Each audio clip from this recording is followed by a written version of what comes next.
My motto is quit the previews and get to the main event. They don't want to know all the details. They just want to know on a very high level how it ties into the business strategy and then what's in it for me. Welcome to Process Pioneers, the show that takes a deep dive into the minds of decision makers, key influencers, and process experts who are pioneering the world of everything process. Welcome to another episode of Process Pioneers. My name is Daniel Rayner, and in each of these episodes, I have the absolute privilege of sitting down with different BPM practitioners, people that are putting BPM into practice. And today I have the absolute privilege of sitting down with Tara Gibbons, who is currently a process lead at Target Australia, and also has an extensive background or history working in the financial services industry, working at MLC, NAB, Macquarie Group. I'm really interested or excited about today's conversation. Tara, thanks for joining me. Thanks, Daniel. Great to be here. So what we might do to kick us off is, that was obviously a very brief introduction, but so that our audience has a bit more of a grid for who you are, your background, your history, and maybe when you were first introduced to BPM, could you take us on that journey for us? Yeah. So I started off probably about 13 years ago with my corporate experience, working at Macquarie Bank and other various financial institutions, more working around financial planning. Worked when we went to National Australia Bank, got experience within the customer service centre, writing home loans, so having that customer experience in Right. kind of went into business continuous improvement by accident. Found out that I really enjoyed it, that I'm a bit of a process nut on some feedback that I'm getting, and it's a opportunity that I'm really glad that was opened up for me, because I love it. So for the past 6-7 years, I've been focusing on business improvement, process improvement, also working around the process governance, the controls, risks, especially in today's world, really mitigating any risks in our processes to make sure that we're keeping our team members and the community safe. Yes, yeah, definitely. No, that's great. And obviously this last year that we've been through has been quite turbulent for a lot of organizations. For some organizations, it's really disrupted the way that they've always done things. For other organizations, it's really fast-tracked them into the future. I know there's a few memes going around where talking about who drove your digital transformation this year. Was it the CEO? Was it the CFO? Or was it COVID? And so I think, the year that we have had, it has shaken a lot of things up for organizations. But how do you see, or how have you seen BPM play a part in the year that we've just had and moving forward? For me, it's played a massive part. So the biggest learning that I've had for the past 12 months, how the company's structure is around their processes and how robust it was back then, actually dictated how agile and how fast-paced they could move within a COVID environment. So working in retail, when we had stores closing down, they could only do online. We had to write processes up in 1 to 2 days. Right. And deliver them out to 280 stores. Having really robust processes so we understand the as is, made it a lot easier for us to be agile and work at pace. Yeah. And I think from top management level, that's also helped them understand the importance of our processes, making sure that we store them correctly, have them easy, accessible, and have everyone else on board. We've got a lot of better buy-in from our stakeholders as well. Yes. Yeah, that is great. And that's an interesting point you make there, that, to be able to be more agile, you needed to have that understanding of, well, what is it that we're actually doing? What is the work that we're doing to deliver that value? Because I know that I guess there's been different I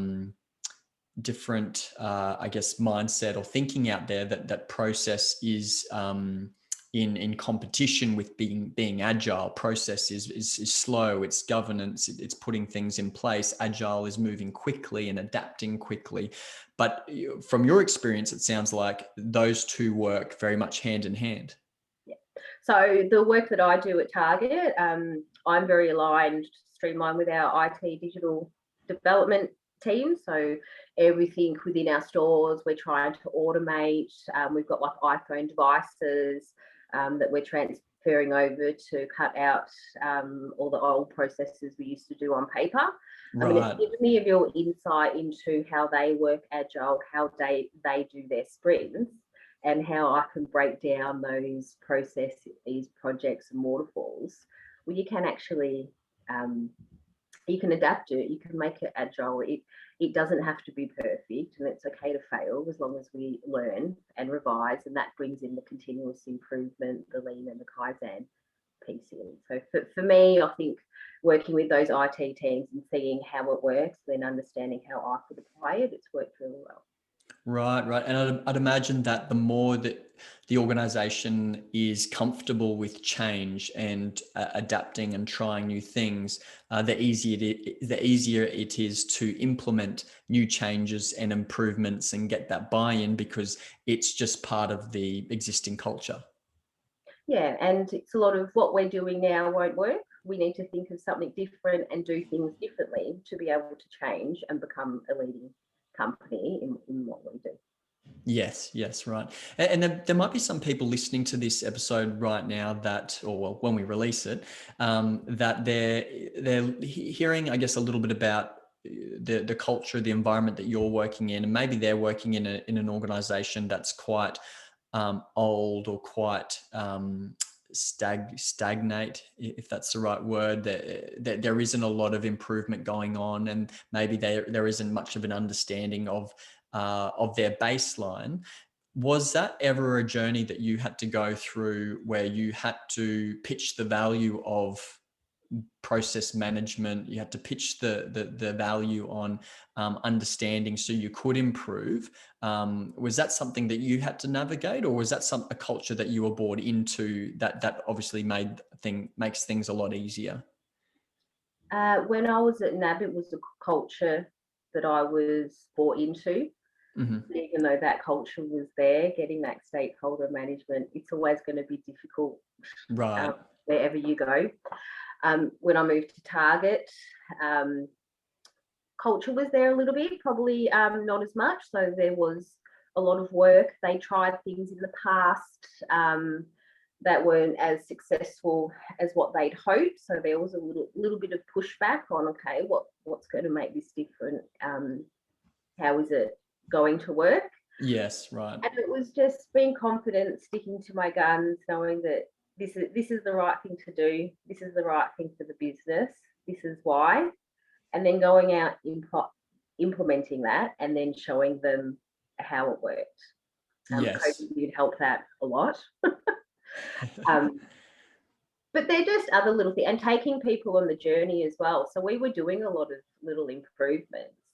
And there were some really great wins there, but we were lacking on the change management piece and the communication piece as well. So having that focus on making sure that you're engaging with the right stakeholders at the right time, bringing them on that journey so they feel part of it. Just doing that is automatically going to increase your engagement, and it's going to make that transition a lot more smoother, and you'll get a lot of better buy-in as well. And I think that's an interesting point there that you mentioned about, an organization trying something in the past and then being resistant to that in the future, because I think a lot of our audience will actually be able to resonate with that, they're part of an organization that maybe has already tried BPM or something similar, or there was some sort of implementation a while ago that maybe didn't achieve what they set out to achieve. Whether there wasn't the correct KPIs in place, or the correct, or maybe the greater purpose, the reason why are we documenting our processes, for what purpose. And so there are organizations that when they hear about business process management, it's like, oh, we've done that and it didn't work for us. But for an organization, I guess apart from, pitching that value and proving that value, as you were saying towards the end there, what are some of the biggest challenges an organization will face when adopting a BPM, a process-centric management approach? I think a lot of it will be finding what's the right fit for what you want to do. Right. So there could have been a lot of things that I wanted to do at Target. But then I had to think, hang on, I've come from a banking background, which is very compliance driven, and we work alongside with ASIC and all the big regulatory companies. We needed to be a lot more stringent. It needed to be a lot more detailed.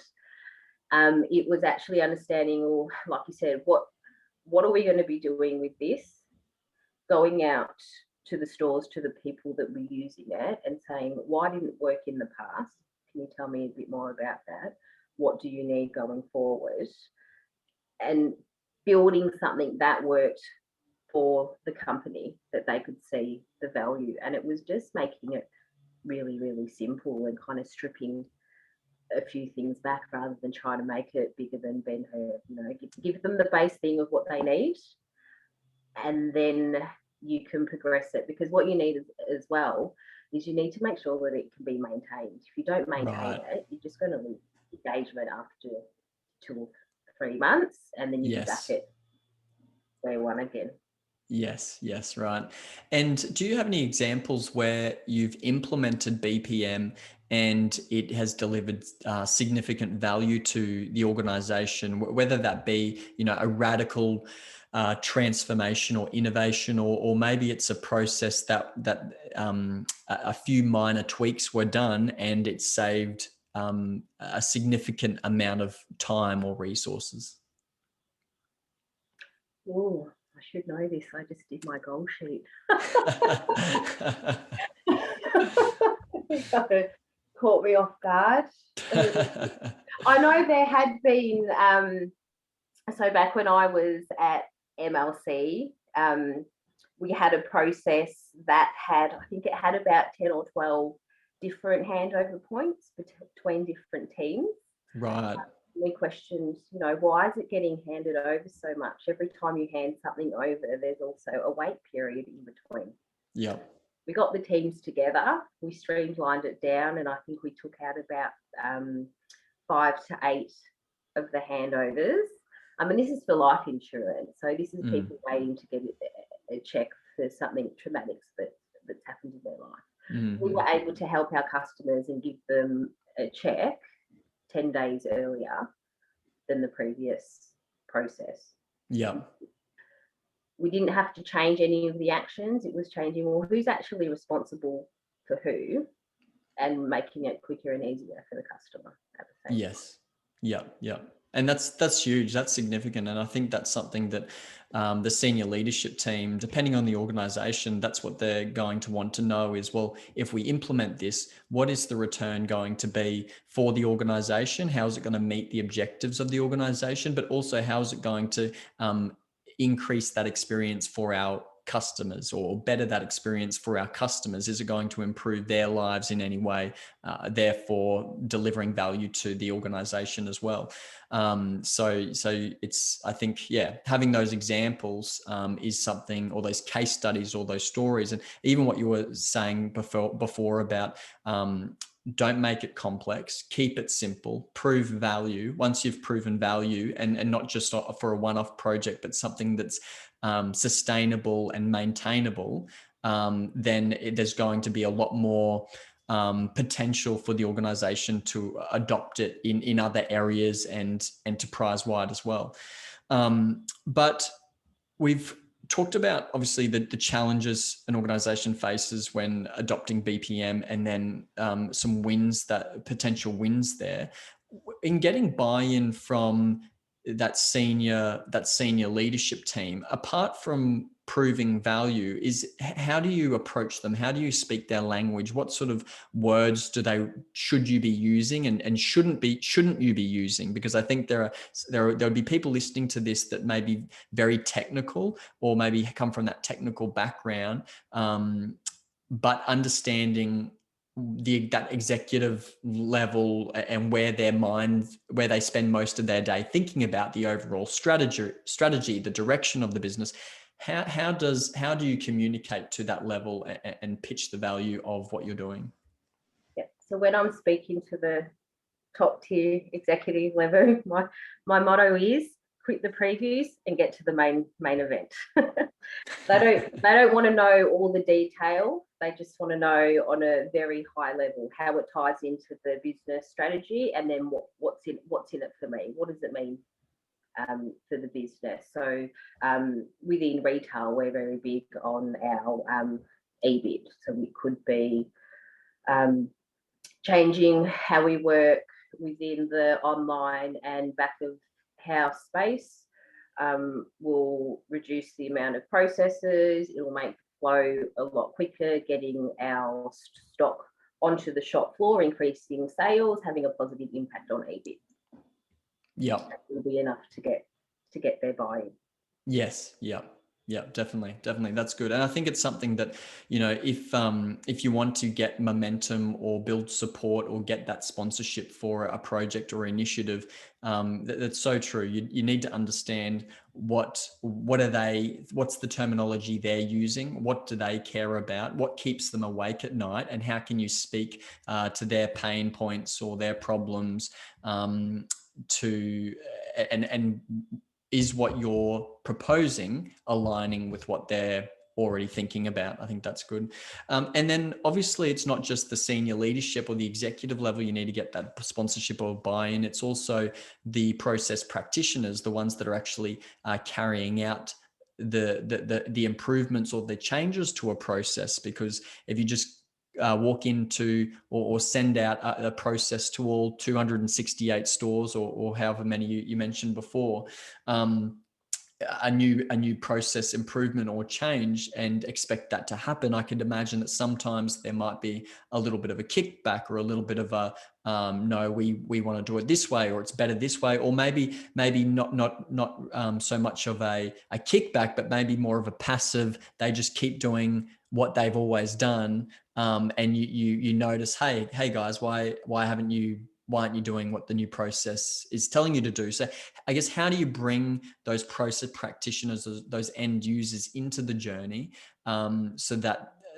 they're not just they feel empowered, and they feel part of the they're on board with the process changes? Yeah, so when I do any process changes in store, I'm always out in the store. Yes, And right. I'll speak to store managers, I'll speak to team members. I'll have really open, honest conversation about what's working, what's not working, what could we do better. And as I mentioned before, it's bringing them on that journey so they feel part of it. Those will then become your advocates. Yes, when right. we launch a new process, we've always got a picture of them saying, I've tried the new process, this is how it's helped me, this is how it can help you. You'll always get people that are resistant to change, and that's okay. That's just how people react. But it's understanding, why. So tell me a little bit more about why you don't like it. Is there something that's not working that we haven't thought about that we could help you with?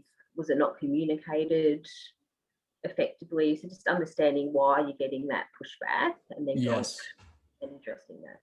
Yes, right. Sorry, yeah, you go. And then making sure you speak their language as well. So I know, so this is for anyone on any level. There's some people that I know, like within finance, if I go to them, I'm not going to draw a pretty picture. I'm going to go with an Excel spreadsheet with lots of numbers. If I go to someone in our visual merchandise team, spreadsheets ain't going to work. I bring in the pretty picture. So understanding people prefer to communicate and receive information in different ways, that can really help as well. Yes, absolutely. And I think going out on site, that's so important, so that they see you there. They feel like you've included them in the collaboration, and ultimately them being the ones that are carrying out the processes, they're probably in the best position to identify where the process is failing or where potential improvements could be made, because they're the ones that are doing that process day in and day out. Yeah, I always tell them, I go, you're my experts. I go, you live and you breathe it.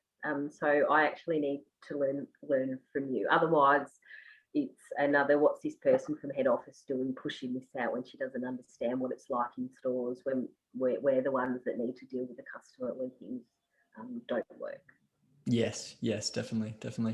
And looking to the future of BPM and where organizations should be spending their time, obviously there's a lot of new technologies coming out. There's a lot to do with automation, robotic process automation. We've got new technologies like process mining and things like that.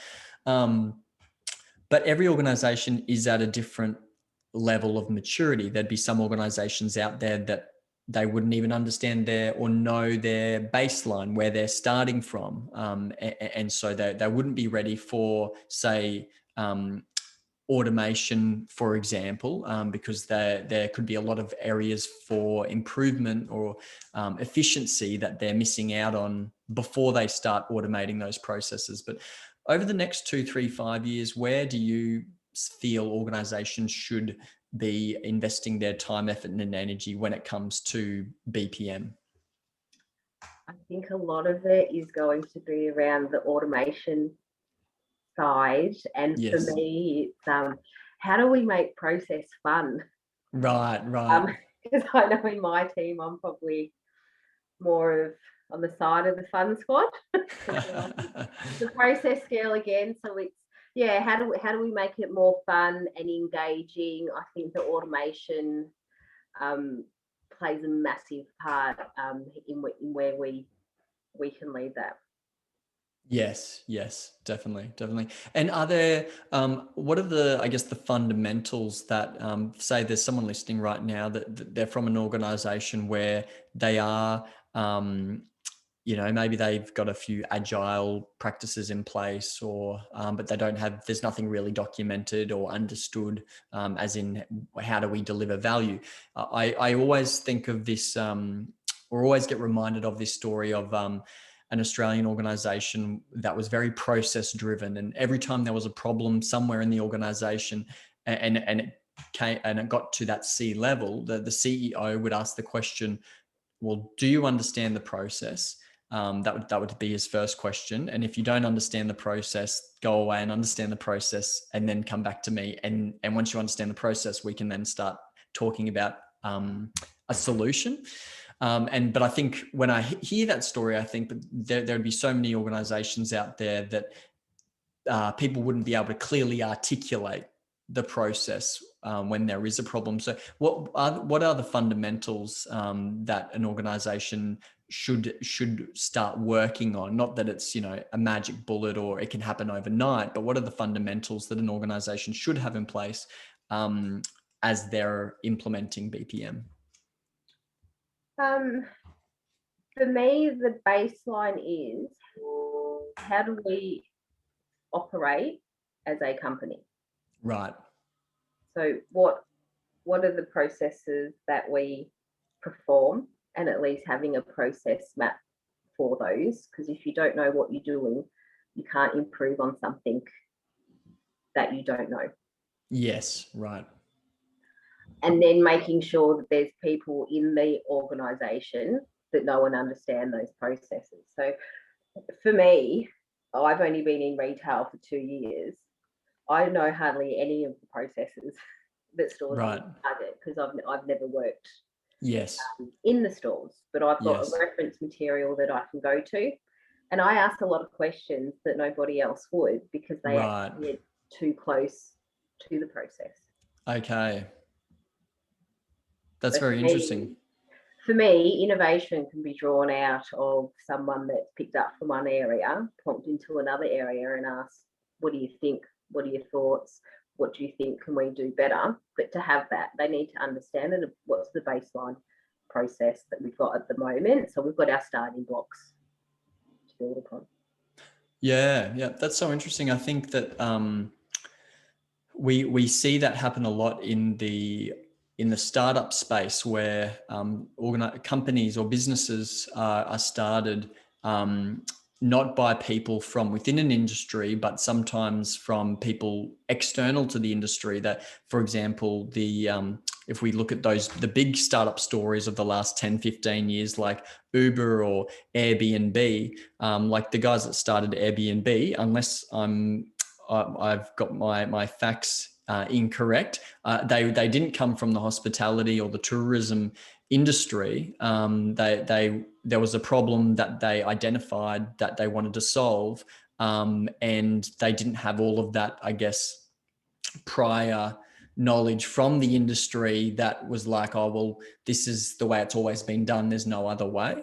And so I guess what you're saying is having people that aren't directly involved in that process coming in and bringing a different perspective that may not have been considered before.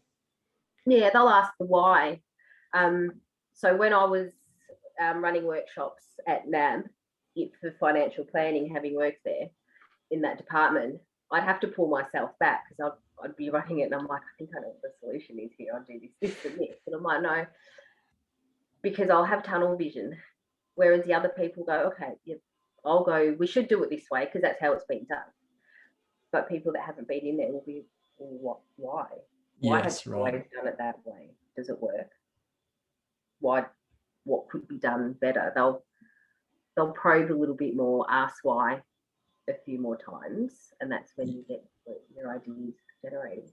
Yes, yeah, definitely. And I think if an organization isn't constantly looking for ways to do things better, there are going to be other people out there trying to think of that better way. Whether it's a startup company, whether it's a competing organization, who's going to create the future? Who's going to create the new norm? I think that's something that maybe some organizations don't spend enough time looking at. They're putting out the fires and fixing the current problems and making those maybe incremental tweaks to a decade-old process. Whereas, there are startups flooding onto the market now that are creating totally new ways of working. And I know that even in some big organizations, they've got complete entire teams devoted to looking at startups, basically to be like, what are they seeing that we're not seeing, and how can we adopt some of that? And I think we're particularly seeing that, say, in the financial sector, where you've got these new online digital banks that have obviously gotten the attention of the big four in particular. Like with Apple, no one knew that they needed an Apple iPhone until they had one. And now you can't. I know I can't live without mine. That's right. And I think sometimes it's difficult because that's so true. It's before I had my iPhone, I remember, I think I even held off for a year or two while my friends were getting them, because I just didn't see the need, because I'd never needed one until I got one. And now it's like, if you don't have one, it's like, how are you functioning in this society? But I think it is important, regardless of how difficult it might be, it is important for organizations to think about the future and where are we heading as a society, and how can we continue to deliver value to the stakeholders or customers in a better way. But for those people that are listening to this conversation, that they're learning a little bit about business process management and the value it can bring to an organization. And we've got a range of different people that'll be listening, whether they're working internally at an organization or from that consulting perspective, or maybe in the academic field or the academic realm. But for those that are listening that are maybe on the beginning of their journey, or maybe they're in an organization where all of a sudden they've been tasked with the responsibility to understand the organization's processes and start to improve them, where should that person go to, I guess, develop their learning or learn learn from others, learn about how are organizations using BPM, and then how can they apply it to their organization. Do you have any, I guess, recommendations or advice for people that want to learn more about BPM? Yeah, I've been lucky, especially within my career at NAB. So we had a whole team of business improvement. So we had green belt, black and master belt specialists that we learn of. We get consultants in, and I'd always be picking their brain because I knew that they'd worked at different organisations. But forums like this is a great way to be able to network and just reach out and ask people that have got your same position in different organisations. You know, can I come in? Can I have a visit? You know, a bit of a learning. What do you do? What works for you? So I know we're part of a bigger group. So I'll go out to like Kmart, Officeworks, and just find out what they do. Yep. And just learn from doing little tours, speaking to like-minded people. Even internally, speaking to different people that, you know, if I hear them talking about process, probing a little bit more, if I've had experience, you know, in the past. Yes. You know, what have you done? And yeah, LinkedIn's a really good tool. Yeah, definitely. Well, for everyone that's listening, I hope you've been enjoying this conversation. I hope it's been sparking ideas, and it's going to spark conversation internally at your organization, because I think, you know, step one often is just identifying that it's something of value, or that there is a problem that needs a solution, and starting to talk about ways that you can solve those problems that you're facing. So I hope you've been enjoying this episode. And as Tara mentioned there, find those people that you can glean from. Find those people that are further down the journey than you are, that are where you want to be, or where you want your organization to be. Because I think, you know, theory is good, and learning in what should happen in theory is a good thing. But I also think that learning from those that are daily putting BPM into practice, hearing about the challenges and the hurdles and the obstacles that they may face, that's going to bring a lot of value to your journey as well. And you may not find that everything resonates with you, or everything is applicable to your situation or your organization. But I hope you've been gleaning a lot of value from this conversation. But Tara, I just want to thank you for sitting down with me. I've thoroughly enjoyed this conversation, and I know that our audience is going to glean a lot from it. Thank you for having me.